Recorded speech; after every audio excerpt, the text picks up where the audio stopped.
May 7 to 9 current affairs பார்க்கலாம். Election time அப்படின்றதுனால news ரொம்பவே கம்மியாக தான் இருக்குது. ஃபஸ்ட்டு நியூஸ் என்ன அப்படின்னா, 3வது முறையாக விண்வெளிக்கு செல்லும் நம்ம இந்திய வம்சாவளியை சேர்ந்த நபர் தான் சுனிதா வில்லியம்ஸ். 3வது முறையாக விண்வெளிக்கு செல்லும் பெண் யார் அப்படின்னா சுனிதா வில்லியம்ஸ். இவங்க இந்திய வம்சாவளியை சேர்ந்தவர் தான் இந்த வீராங்கனை. இவங்க பார்த்தீங்க அப்படின்னா இதற்கு முன்பே 2 முறை சர்வதேச விண்வெளி நிலையத்திற்கு சென்றுள்ளார். ஸோ எந்தெந்த ஆண்டுகள் அப்படின்னா 2006, 2012 நாசா அனுப்பியிருப்பாங்க. ஓகேவா? இவங்க தான் பார்த்தீங்க அப்படின்னா 322 நாட்கள் சர்வதேச விண்வெளி நிலையத்தில் ஆய்வு மேற்கொண்டு இருப்பாங்க. தங்கி 322 நாட்கள் விண்ணில் கழித்தவர். இது நமக்கு புக்லேயே இருக்கும், ஸ்கூல் புக்லேயே இருக்கும். ப்ளஸ் நியூஸ் பேப்பர்லேயும் ஹிந்து பேப்பரில் வந்துருந்துச்சு, தினமணி பேப்பரில் வரல, ஹிந்து பேப்பரில் வந்துருந்துச்சு. அதன் பிறகு பார்த்தீங்க அப்படின்னா 50 மணி நேரம் 40 நிமிடம் விண்வெளியில் நடந்திருக்கிறார், நடைப்பயணம் மேற்கொண்டுள்ளார். எங்கே அப்படின்னா விண்வெளியில் 50 மணி நேரம் 40 நிமிடம். இந்த சாதனையை தற்போது வரையே யாருமே முறியடிக்கலை. 3வது முறையாகவும் விண்வெளிக்கு சென்றுள்ள இந்திய வம்சாவளியைச் சேர்ந்த முதல் வீராங்கனை, பெண் வீராங்கனை சுனிதா வில்லியம்ஸ். ஓகே, அடுத்தது ஜிஎஸ்டி மேல்முறையீட்டு தீர்ப்பாயம். ஸோ இந்த ஜிஎஸ்டி மேல்முறையீட்டு தீர்ப்பாயமே 2023 தான் கொண்டு வந்தாங்க. 2023 ஜிஎஸ்டி மேல்முறையீட்டு தீர்ப்பாயம் அப்படின்னா ஜிஎஸ்டி தொடர்பான பிரச்சனைகளை இவங்களே சால்வ் பண்ணுவாங்க. நீதிமன்றம் போகாமல் அவங்க என்ன பண்ணுவாங்க அப்படின்னா அதற்கான தீர்வு வழங்குவாங்க. அதான் ஜிஎஸ்டி மேல்முறையீட்டு தீர்ப்பாயம். இதோட முதல் தலைவர் யார் அப்படின்னா சஞ்சய் குமார் மிஸ்ரா. இதோட முதல் தலைவருக்கு பதவி பிரமாணம் செய்து வைத்தவர் ஜிஎஸ்டி கவுன்சிலோட தலைவரான மத்திய நிதி அமைச்சர் நிர்மலா சீதாராமன் அவர்கள். ஜிஎஸ்டி மேல்முறையீட்டு தீர்ப்பாயத்தின் முதல் தலைவர். இது ஒரு முக்கியமான ஒரு கொஸ்டின், ஜிஎஸ்டி மேல்முறையீட்டு. ஏன்னா இந்த மேல்முறையீட்டு தீர்ப்பாயமே 2023 தான் கொண்டு வந்தாங்க. ஸோ இது பார்த்தீங்க அப்படின்னா தலைமையிடம் டெல்லி. ஜிஎஸ்டி மேல்முறையீட்டு தீர்ப்பாயத்திற்கான தலைமையிடம் டெல்லியிலும் இங்கே கொடுத்துருக்காங்க. ஜிஎஸ்டி கவுன்சில் ஒப்புதலுக்கு பிறகு இந்த தீர்ப்பாயத்தின் முதன்மை அமர்வு டெல்லியிலும், கிளை அமர்வுகள் இந்தியா ஃபுல்லாக 31 இடங்களில் அமைக்கப்படும். இது ஆல்ரெடி பழைய நியூஸ் தான். இப்போ இதோட முதல் தலைவர் தான் சமீபத்தில் வந்த நியூஸ். முதல் தலைவர் சஞ்சய்குமார் மிஸ்ரா. அடுத்தது 5வது முறையாக அதிபர் யார் அப்படின்னா ரஷ்ய அதிபர் புதின் 5வது முறையாக அதிபர் பதவியை ஏற்றுள்ளார். அடுத்த ஒரு நியூஸ் என்ன அப்படின்னா ஆசியாவிலே பார்த்தீங்க அப்படின்னா கஞ்சாவை சட்டப்பூர்வமாக்கிய முதல் நாடு தாய்லாந்து. கஞ்சா அது ஒரு போதைப்பொருள். இதை சட்டப்பூர்வமாக மாற்றிய முதல் நாடு தாய்லாந்து. ஏன் அதை சட்டப்பூர்வமாக ஆக்கினாங்க அப்படின்னா முக்கிய ஒரு காரணம் மருத்துவ ரீதியாக அதை பயன்படுத்துறதுக்கு தான் என்ன பண்ணியிருப்பாங்க அப்படின்னா சட்டப்பூர்வமாக ஆக்கியிருப்பாங்க. பட் இப்போ அதை மீண்டும் பரிசீலனை பண்ணுறாங்க. ஏன் அப்படின்னா சட்ட விரோதம் அப்படின்னு அனௌன்ஸ் பண்ணுறதுக்கு மீண்டும் பரிசீலனை பண்ணுறாங்க. பட் அனௌன்ஸ் பண்ணியிருந்தாங்க 2021 பார்த்தோம் அப்படின்னா சட்டப்பூர்வம் கஞ்சா பயன்படுத்துவது சட்டப்பூர்வம் அப்படின்றத அனௌன்ஸ் பண்ணியிருந்தாங்க தாய்லாந்தில். அடுத்தது சீனாவோட முதல் முறையாக ஒரு ஐரோப்பிய நாடு ஒப்பந்தம் மேற்கொண்டிருக்காங்க. பரஸ்பர எதிர்கால வளர்ச்சிக்கான ஒப்பந்தம் சீனாவோட செர்பியா. ஐரோப்பிய நாடு ஃபஸ்ட்டு எந்த ஐரோப்பிய நாடு சீனாவோட ஒரு ஒப்பந்தம், நல்லுறவு ஒப்பந்தம் மேற்கொண்டாங்க அப்படின்னா அது செர்பியா தான். அடுத்தது தமிழ் புதல்வன் அப்படின்ற ஒரு திட்டம், புதுமை பெண் திட்டம் பார்த்துருப்போம்.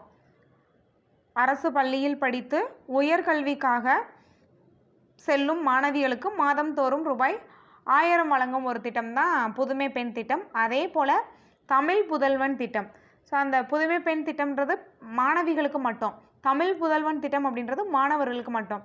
அதே தான், அரசு பள்ளியில் படித்து உயர்கல்விக்காக கல்லூரி செல்லும் மாணவர்களுக்கு ₹1000 வழங்கப்படும். இந்த திட்டம் சமீபத்தில் பிப்ரவரியில் பார்த்திங்க அப்படின்னா பட்ஜெட்டில் அனௌன்ஸ் பண்ண ஒரு திட்டம் தான். இந்த திட்டத்தை ஜூலையில் நடைமுறைப்படுத்த இருக்கிறாங்க. ஜூலையில் தொடக்கம் அப்படின்றத சொல்லியிருக்காங்க. அடுத்தது தமிழ்நாட்டோட சில திட்டங்கள் கொடுத்துருக்காங்க. ஏன்னா தமிழ்நாட்டோட திட்டம் நமக்கு ரொம்ப ரொம்ப முக்கியம்.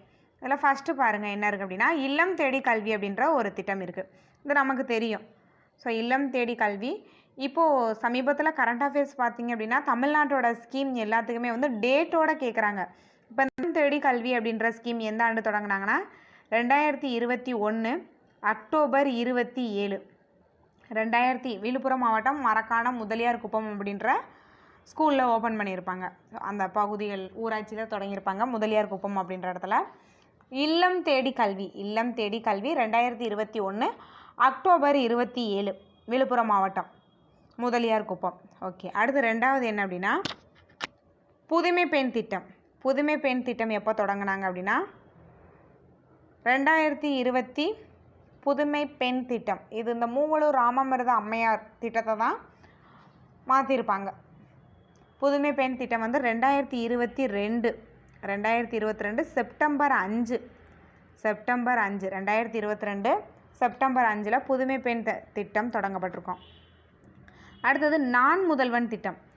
இதுவும் 2022 மார்ச் மாதம் 2022 மார்ச்சில் தொடங்கப்பட்ட ஒரு திட்டம் தான் இந்த நான் முதல்வன் அப்படின்ற ஒரு திட்டம். மார்ச் 1. அடுத்தது பாருங்கள், அடுத்து என்ன ஸ்கீம் இருக்குது அப்படின்னா மக்களை தேடி மருத்துவம் ஒரு சிறந்த திட்டம். இது 2021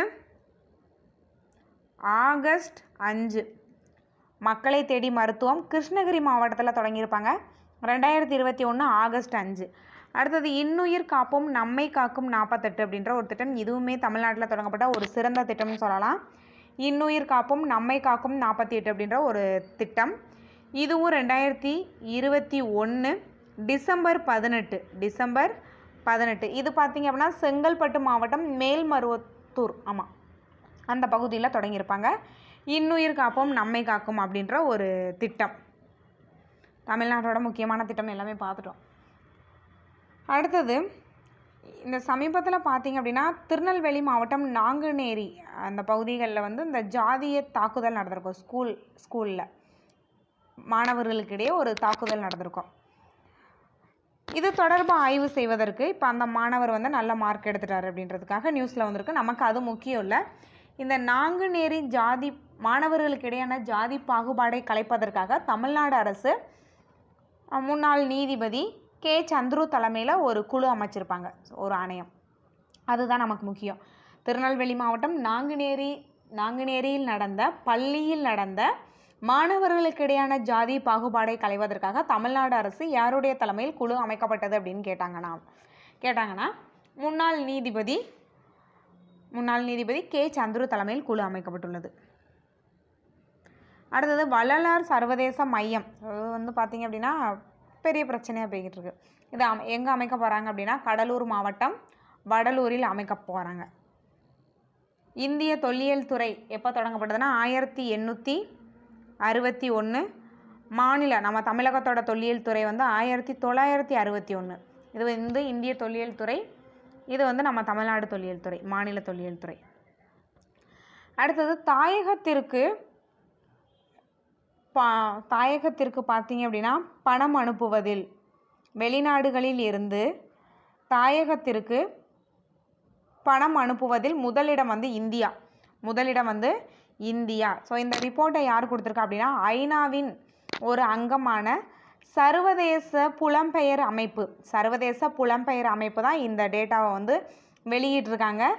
ஐநாவோட அங்கமான சர்வதேச புலம்பெயர் அமைப்பு என்ன ரிப்போர்ட் வெளியிட்டிருக்காங்க அப்படின்னா உலக புலம்பெயர்ந்தோர் அறிக்கை 2024 அப்படின்ற பேரில் ஒரு ரிப்போர்ட் வந்து ரிலீஸ் பண்ணியிருக்காங்க. அதில் என்ன சொல்லியிருக்காங்க அப்படின்னா உலக நாடுகள்லேயே வெளிநாடுகளில் இருந்து தாயகத்திற்கு பணம் அனுப்புவதில் இந்தியா தான் ஃபஸ்ட்டு. செகண்ட் வந்து மெக்சிகோ, தேர்டு வந்து சைனா. ஃபஸ்ட்டு இந்தியா, செகண்ட் வந்து மெக்சிகோ, தேர்டு வந்து சீனா. இது ஐநாவோட ஒரு ரிப்போர்ட் தான். அடுத்தது சத்தீஸ்கரில் வந்து நக்சல்ஸோட ஆக்கிரமிப்பு அதிகமாக இருக்கும், பாதிப்பு. ஸோ அந்த சத்தீஸ்கர் மாநில அரசு என்ன முன்னெடுப்பு எடுத்திருக்காங்க அப்படின்னா அவங்களோட நடவடிக்கையை குறைக்கிறதுக்காகவும் அவங்கள அமைதி வழிக்கு மாற்றுவதற்காகவும் யார் அப்படின்னா நக்சல்ஸை சத்தீஸ்கர் மாநிலத்தில் வீடுகளுக்கு திரும்புங்கள் அப்படின்ற முன்னெடுப்பை ஸ்டார்ட் பண்ணியிருக்காங்க, வீடுகளுக்கு திரும்புங்கள் அப்படின்றத. ஸோ நக்சல்ஸை வந்து முழுமையாக வந்து அமைதிப்படுத்தணும் அப்படின்றதான். அது ஒரு பயங்கரவாத அமைப்பு நக்சல்ஸ். சத்தீஸ்கரில் இருக்கிற ஒரு முக்கியமான பயங்கரவாத அமைப்பு. அடுத்தது பாரிஸ் ஒலிம்பிக். 33வது பாரிஸ் ஒலிம்பிக் போட்டி, ஒலிம்பிக் போட்டி 33வது ஒலிம்பிக் போட்டி எங்கே நடக்க உள்ளது அப்படின்னா பாரிஸ். ஓகேவா? 3 முறை, இப்போது 33வது பாரிஸ் ஒலிம்பிக் போட்டி பாரிஸில் நடந்துச்சு அப்படின்னா 3 முறை ஒலிம்பிக் நடத்திய ஒரு நாடு அப்படின்ற பெருமையை வந்து பெறும் பிரான்ஸ் தலைநகர் பாரிஸ். இதற்கு முன்பே 3 முறை எங்கே நடந்தது அப்படின்னா லண்டனில் நடந்தது. 2வது முறையாக பாரிஸ். மற்ற நாடுகள் எல்லாம் 1 டைம் 2 டைம். நம்ம இந்தியா போன்ற நாடு ஒரு தடவையும் நடத்தலை. சரி, ஓகே. இப்போ 3 முறை நடத்திய நாடு அப்படின்னா இப்போ வரைய லண்டன் தான். ஸோ இந்த 33வது ஒலிம்பிக் பாரிஸில் நடந்துச்சு அப்படின்னா பாரிஸும் வந்து 3 முறை ஒலிம்பிக் நடத்திய நாடு அப்படின்ற பெருமையை வந்து 2 நாடுகளும் பெறுவாங்க. ஓகே. இந்த 33வது ஒலிம்பிக் போட்டி எந்த தேதியிலேருந்து எந்த தேதி வரையும் நடக்குது அப்படின்றத பார்த்து வச்சுக்கிறோம். ஏன் இந்த டேட் முக்கியம்தான். இப்போ ஒரு எக்ஸாம்பிள் 2023 என்ன கேட்டிருந்தாங்க அப்படின்னா ஜெஸ் ஒலிம்பியாட் போட்டி எந்த தேதியிலேருந்து எந்த தேதி வரையும் மாமல்லபுரத்தில் நடந்துச்சு அப்படின்ற மாதிரி ஒரு கொஸ்டின் டேட்டு தான் கேட்டிருந்தாங்க கரண்ட் அஃபேர்ஸில். ஸோ அதனால் நம்ம இதை ஜஸ்ட் பார்த்து வச்சுக்கிறோம். July 26 to August 11, July 26 to August 11. அடுத்தது ஆசிய குத்துச்சண்டை போட்டியில் இந்தியாவிற்கு 43 பதக்கம். ஆசிய குத்துச்சண்டை போட்டியில் இந்தியா 12 தங்கம், 14 வெள்ளி, 17 வெண்கலம் என 43 பதக்கம் பெற்று பதக்கப்பட்டியலில் 2வது இடம் பெற்றுள்ளது. பதக்கப்பட்டியலில் 2வது இடமும் பெற்றுள்ளது. தமிழகத்தில் விஸ்வநாத் சுரேஷ் பதக்கம் வென்றுள்ளார். விஸ்வநாத் சுரேஷ். ஸோ எந்த போட்டியோடு தொடர்புடையவங்க அப்படின்ற மாதிரி கேட்கலாம்.